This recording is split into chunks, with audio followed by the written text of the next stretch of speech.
So the inevitable has finally happened. Liverpool have finally put in a bid for Alexander Isak. Newcastle United star striker, who is reportedly training over in Spain, has not gone on that tour to Asia with his teammates. Looks like he's edging ever nearer to a move to Liverpool. But is he?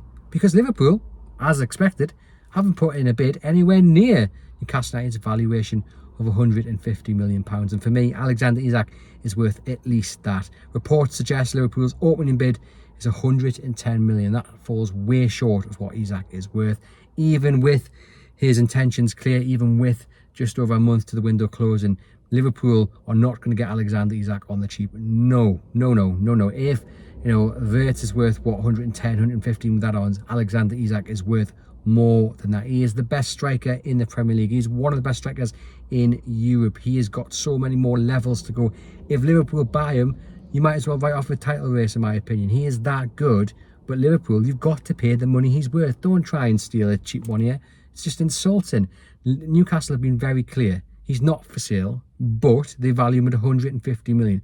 So to come in at 110, maybe 120 with add-ons, it is insulting.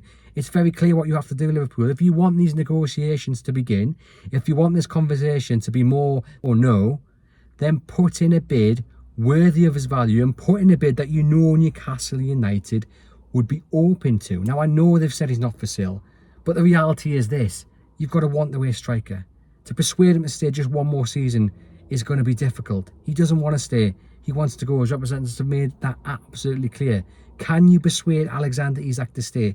Can you convince him that Newcastle is a place for him for at least the next 12 months? I don't think you can. For me, I think his bridges have been burnt. So if I were Newcastle United, I would be very clear with Liverpool.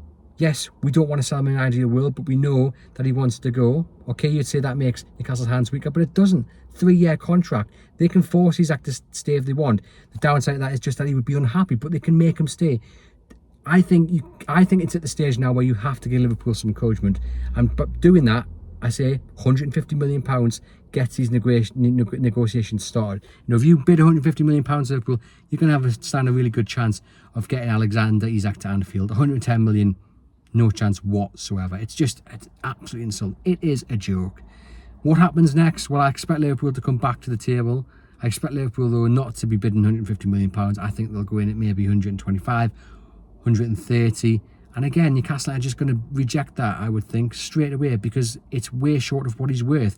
This isn't Newcastle putting a silly valuation on a player. This is Newcastle putting a realistic market price on a player. He is that good. Liverpool know he's that good.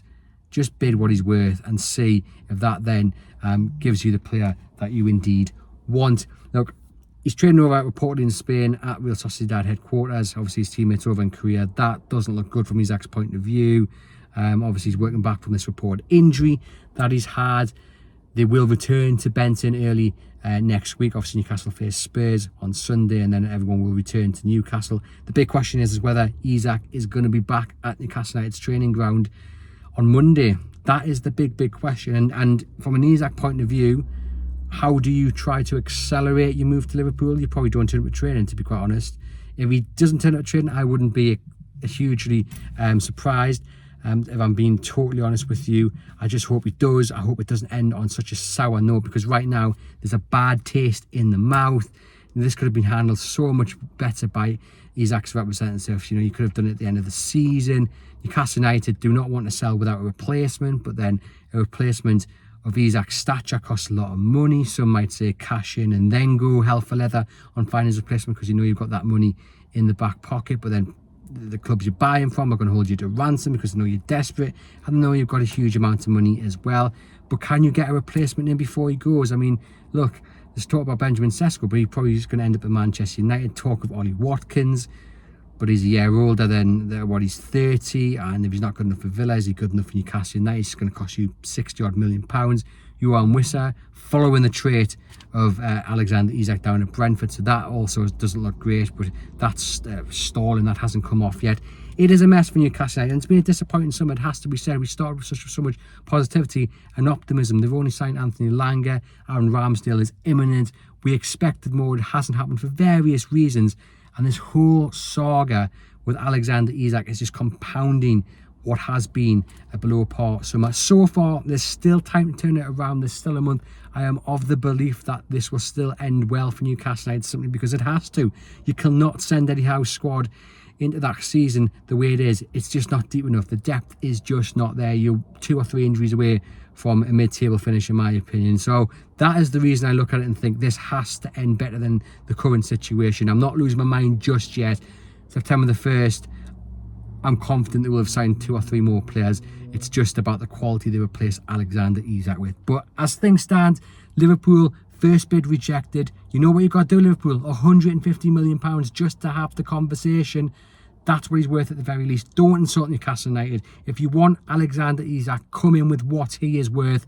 All eyes on Isak now and Benton on Monday. Will he return to Tyneside? This saga's got a little bit of a way to run yet.